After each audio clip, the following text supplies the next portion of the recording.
What should be your first programming language. आपकी पहली programming language क्या होनी चाहिए, आपको फर्स्ट किस लैंग्वेज से स्टार्ट करना होगा। ऐसा डाउट बहुत सारे स्टूडेंट्स को होता है या बहुत सारे ऐसे प्रोफेशनल्स को भी होता है जो अपना करियर में कुछ चेंजेस करना चाहते हैं, मींस नॉन टेक प्रोफाइल से आईटी में आना चाहते हैं। या कुछ लोग ऐसे भी हैं जिनकी जॉब नहीं लगी या जिन लोगों ने उस समय प्रोग्रामिंग की प्रैक्टिस ही नहीं करी और फिर बाद में उनको ध्यान आया कि नहीं अब मुझे प्रोग्रामिंग सीखना चाहिए, तो तब भी उनके अंदर कंफ्यूजन यही होता है कि प्रोग्रामिंग कैसे सीखना चाहिए या प्रोग्रामिंग के लिए पहली लैंग्वेज क्या होनी चाहिए। पर्टिकुलर जो वीडियोस का जो टाइटल है इसका बनाने का मेरा मकसद यही है कि बहुत सारे बच्चे ऐसे होते हैं जो कॉलेज के अंदर सीसी प्लस प्लस पूरा थ्योरेटिकल पढ़ते हैं और भी आपका गैप बहुत सारा हो चुका है, आपको जल्दी से जल्दी टाइम, तो मेरे ख्याल से ये भी वेब डेवलपमेंट का भी डाउट आपको बिल्कुल क्लियर हो गया होगा।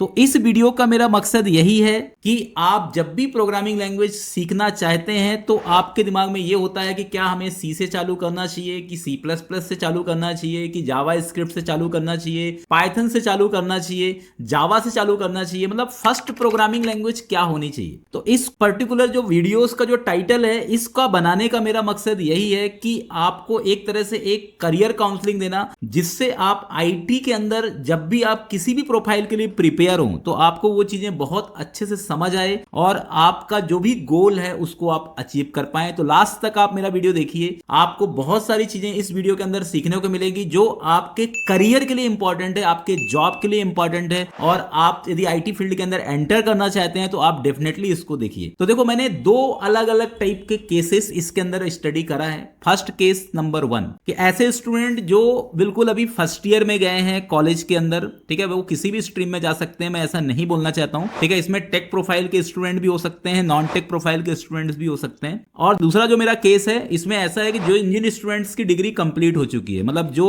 अब सीधे जॉब के लिए ही, उनके लिए मेन टारगेट क्या है, आईटी के अंदर जॉब गेट करना, ठीक है। तो पहले मैं केस 1 वाले को क्लियर करना चाहता हूं कि यदि आप फर्स्ट ईयर में गए हैं, फॉर एग्जाम्पल आपने बीटेक कंप्यूटर साइंस लिया है और आप किसी कॉलेज के अंदर फर्स्ट ईयर में गए, अब आपके दिमाग में यह आता है कि आपको कौन सी प्रोग्रामिंग लैंग्वेज चूज करनी चाहिए, फर्स्ट प्रोग्रामिंग लैंग्वेज क्या होनी चाहिए। तो मैं आपको बिल्कुल एक सिंपल क्लैरिफिकेशन देना चाहता हूं कि देखो, प्रोग्रामिंग लैंग्वेज सभी लगभग सिमिलर ही होते हैं। आप चाहे इस प्रोग्रामिंग लैंग्वेज के अंदर के जो फाउंडेशन या फंडामेंटल जो कॉन्सेप्ट होते हैं ना, वो सबके कॉमन होते हैं। हर प्रोग्रामिंग लैंग्वेज के अंदर वेरिएबल का कॉन्सेप्ट होता है, हर प्रोग्रामिंग लैंग्वेज के अंदर डेटा टाइप का कॉन्सेप्ट होता है, हर प्रोग्रामिंग लैंग्वेज के अंदर एरे या किसी भी टाइप का कोई डेटा कंटेनर्स होगा ही होगा, एरे या स्ट्रिंग तो रहता ही रहता है, ठीक है। लूपिंग का कॉन्सेप्ट हमेशा हर प्रोग्रामिंग में मिलेगा आपको। Most of the programming language oops concept को फॉलो करते हैं। तो मेरा कहने का मतलब ये है कि प्रोग्रामिंग के अंदर जो है ना 80% चीजें तो सिमिलर होती है, बस सिंटेक्स चेंज होता है। किसी का सिंटेक्स सरल होता है, किसी का सिंटेक्स टफ होता है, किसी में बहुत सारे प्रीडिफाइंड फंक्शंस होते हैं, किसी का रूल्स रेगुलेशन बहुत ज्यादा स्ट्रिक्ट होता है। मतलब प्रोग्रामिंग का यदि आपका सार देखा जाए ना, इसका जो पर्टिकुलर समरी देखा जाए, तो इसका मतलब यही है कि प्रोग्रामिंग से पहले ज्यादा इंपॉर्टेंट होता है आपका माइंड सेटअप और आपकी लॉजिक बिल्डिंग।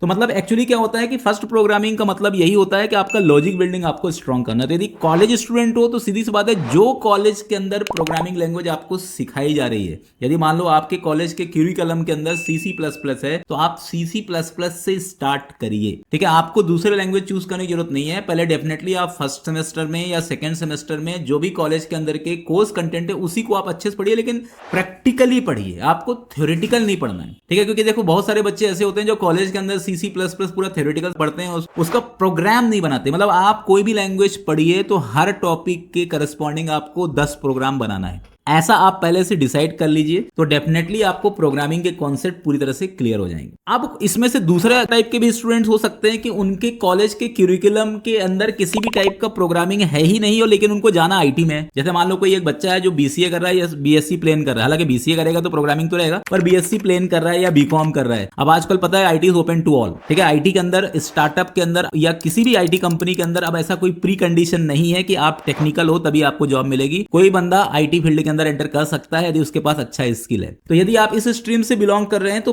फिर आपको कोई सा भी लैंग्वेज, जैसे मैं आपको सजेस्ट कर सकता हूं कि आप सी या C++ लैंग्वेज चूज कर सकते हो या कि पाइथन लैंग्वेज चूज कर सकते हो। इन दोनों लैंग्वेज से आप स्टार्ट कर सकते हो, ठीक है। इसमें ज्यादा आपको सोचने की जरूरत नहीं है। यदि बिल्कुल इजी लैंग्वेज से चालू करना है तो मेरा सजेशन तो यही है कि आप पाइथन से चालू करो, ठीक है। पाइथन आपकी फर्स्ट लैंग्वेज है, क्योंकि पाइथन बहुत ही सरल लैंग्वेज है। पाइथन लैंग्वेज का जो कोड है ना, बिल्कुल ऐसा आपको फील आएगा कि जैसे आप इंग्लिश के अंदर कोई पैसेज लिख रहे हो या इंग्लिश के अंदर का कोई पर्टिकुलर पर्टिकुलर आप कोई ऐसे राइट कर रहे हो, क्योंकि इसका सिंटेक्स पूरा इंग्लिश लैंग्वेज से ही बिल्कुल मेल करता है। ठीक है, इसके अंदर बिल्कुल आपको सिंपल सिंटेक्स स्ट्रक्चर है, डिबग भी बहुत आसानी से कर सकते हो। इसके जो टूल्स होते हैं ना पाइथन के, वो भी बहुत सरल होते हैं, बहुत आसान टूल होते हैं, आप आसानी से कोडिंग कर सकते हो। तो अब मैं ऐसा सोच रहा हूं कि आपका डाउट क्लियर हो गया होगा, जो फर्स्ट ईयर के स्टूडेंट हैं या जो अभी फर्स्ट टाइम एडमिशन लेकर के प्रोग्रामिंग की तैयारी कर रहे हैं। अब मैं दूसरा यूज केस बताने वाला हूं जिनको बहुत ही सीरियसली सुनना है, कि ऐसे स्टूडेंट जो पास आउट हो चुके हैं या फाइनल ईयर में हैं या जिनका गैप हो चुका है या अपना करियर रीस्टार्ट करना चाहते हैं, मतलब कुछ कारणवश उन्होंने बीटेक तो कर लिया था लेकिन 2-3-4 साल का गैप हो गया है, अब उसके बाद फिर से वापस से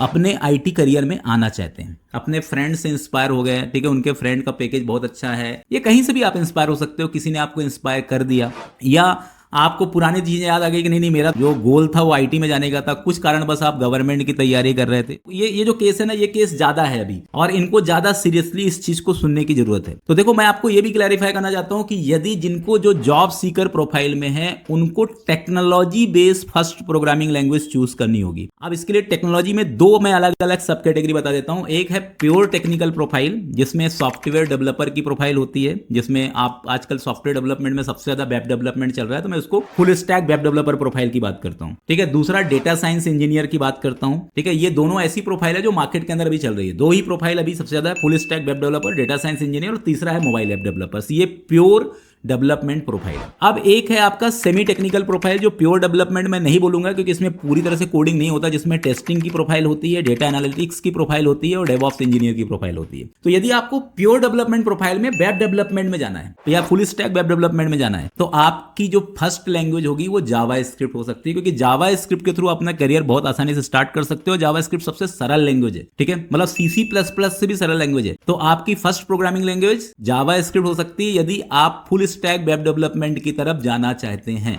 अब फुल स्टैक वेब डेवलपमेंट में दो चॉइस होती है। एक, आपको एटलीस्ट जॉब चाहिए, आपको टेक्नोलॉजी मैटर नहीं करता है, ऑलरेडी आपका गैप बहुत सारा हो चुका है, आपको जल्दी से जल्दी टाइम 2 से 3 महीने या 4 महीने आपके पास आपको जॉब चाहिए। ठीक है, फाइनल गोल आपका सिर्फ जॉब चाहिए, आपको टेक्नोलॉजी मैटर नहीं करता, पैकेज मैटर नहीं करता, कंपनी मैटर नहीं करता, बस आपको सॉफ्टवेयर इंजीनियर बनना है, वेब डेवलपमेंट इंजीनियर बनना है, तो आप जावा स्क्रिप्ट से चालू करो। आप दूसरे बंदे के लिए नहीं, आपको बिल्कुल टॉप एमएनसी में ही जाना है, मल्टीनेशनल कंपनी में जाना है, भले टाइम कितना भी लग जाए, पैसा कितना भी लग जाए, इन्वेस्टमेंट कितना भी हो जाए, लेकिन जाना है तो मल्टीनेशनल कंपनी में ही जाना है। छोटी मोटी कंपनी कंप्रोमाइज ही नहीं होगा, सीधे आपको माइक्रोसॉफ्ट में जाना है या फैंक कंपनी के अंदर जाना है, या बहुत अच्छी अच्छी कंपनी जो है जैसे कॉग्निजेंट हो गया, टेक महिंद्रा हो गया, ठीक है, इन कंपनीज के अंदर जाना है। तो उसके लिए दो ही चॉइस है फुल स्टैक वेब डेवलपमेंट में, या कि आप डॉटनेट फुल स्टैक के थ्रू जा सकते हो या जावा फुल स्टैक के थ्रू जा सकते हो। तो आप अब यदि डॉटनेट फुल स्टैक सीखते हो तो आपकी पहली प्रोग्रामिंग लैंग्वेज C# हो सकती है, और यदि आप जावा फुल स्टैक के अंदर जाना चाहते हो तो आपकी पहली प्रोग्रामिंग लैंग्वेज जावा लैंग्वेज ही हो सकती है। आप कुछ लोगों को डाउट है कि डॉटनेट में C# डायरेक्टली सीख सकते हैं, बिल्कुल सीख सकते हो, क्योंकि C# लैंग्वेज के अंदर भी फाउंडेशन सेम है जो आपने C++ में से पढ़ते हो। यहां पर भी आपको C# के अंदर भी आपको डेटा टाइप पढ़ना है, वेरिएबल पढ़ना है, इफ एल्स पढ़ना है, लूप पढ़ना है, एरे पढ़ना है। ठीक है, जावा के अंदर भी यही सब चीजें पढ़ना है। ठीक है, तो आप वो पुराने ढर्रे पे बिल्कुल मत चलो कि जावा करने से के पहले आपको C++ करना पड़ेगा। यदि कर लिया तो अच्छा है, नहीं किया तो आप डायरेक्टली भी जावा लैंग्वेज, जावा कोर, इसीलिए जावा कोर बोलते हैं ना। जावा कोर का मतलब क्या होता है? प्रोग्रामिंग, और प्रोग्रामिंग कोर मतलब बिल्कुल फाउंडेशन से आपको स्टार्ट करना है। आप जावा कोर के अंदर का बुक जाकर के पढ़ो, वही सेम चीज आपको मिलेगी जो आपको C++ में मिलेगी। तो मेरे ख्याल से ये भी वेब डेवलपमेंट का भी डाउट आपको बिल्कुल क्लियर हो गया होगा। अब सेकंड प्रोफाइल है data science machine learning AI, जो आजकल बहुत ज्यादा चल रहा है। तो यदि आप इस प्रोफाइल में जाना चाहते हो तो आपको पाइथन लैंग्वेज से स्टार्ट करना होगा। पाइथन लैंग्वेज आपके लिए सबसे बेस्ट लैंग्वेज है, क्योंकि data science, machine learning, AI, deep learning, robotics, जितने भी टाइप के इंप्लीमेंटेशन हो रहे हैं वो सब पाइथन में ही हो रहे हैं। अब यदि मैं मोबाइल एप्लीकेशन डेवलपमेंट की बात करूं तो मोबाइल एप्लीकेशन डेवलपमेंट में अभी दो चीज चल रही है, एक तो फ्लटर और दूसरा रिएक्ट नेटिव। यदि आपको रिएक्ट नेटिव के थ्रू जाना है तो आप जावा स्क्रिप्ट सीखिए, और यदि आपको फ्लटर के थ्रू जाना है तो आपको डार्ट लैंग्वेज सीखनी है। डार्ट एक लैंग्वेज है जो पूरी तरह से पाइथन लैंग्वेज जैसी ही है, तो आप बहुत आसानी से सीख सकते हो। तो फ्लटर या रिएक्ट नेटिव की तरफ आप जा सकते हो। अब मैं सेमी टेक्निकल प्रोफाइल की बात करता हूं कि यदि आपको सॉफ्टवेयर टेस्टिंग, मैंने बताया कि यदि आपको कोडिंग में नहीं जाना है लेकिन तब भी आईटी कंपनी में जाना है तो टेस्टिंग प्रोफाइल आपके लिए बेस्ट है। और टेस्टिंग प्रोफाइल के लिए आप या कि पाइथन सीख सकते हो या कि जावा सीख सकते हो, क्योंकि ऑटोमेशन टेस्टिंग की डिमांड है। मैनुअल टेस्टिंग से आपकी जॉब नहीं लगने वाली है, इसलिए ऑटोमेशन टेस्टिंग के लिए जावा या पाइथन लैंग्वेज आप स्टार्ट कर सकते हो। डेवऑप्स के लिए कोई भी लैंग्वेज मस्ट नहीं है, लेकिन आपको डेवऑप्स के लिए आप चाहे तो लिनक्स के अंदर का जो सेल स्क्रिप्टिंग है वहां से आप स्टार्ट कर सकते हो। सेल स्क्रिप्टिंग और पाइथन, ये दोनों लैंग्वेज यदि आप सीखेंगे तो डेवऑप्स के लिए आपके लिए हेल्पफुल होगा। पाइथन का बिल्कुल बेसिक चीजें आपको सीखना है, क्योंकि डेवऑप्स के अंदर बहुत सारे स्क्रिप्टिंग की भी रिक्वायरमेंट होती है जो आप पाइथन के थ्रू बहुत अच्छे से फुलफिल कर सकते हो। तो मैं ऐसा सोचता हूं कि आपका जो डाउट है पूरी तरह से क्लियर हो गया होगा कि आपको अपने करियर के अंदर फर्स्ट प्रोग्रामिंग लैंग्वेज क्या चूज करना चाहिए। ठीक है, यदि आपको इसी तरीके के वीडियोस और चाहिए, आप इस तरीके के पर्टिकुलर कंटेंट आप और सुनना चाहते हैं, तो आप मेरे चैनल को सब्सक्राइब करिए, इस वीडियोस को शेयर करिए, वीडियोस को लाइक करिए।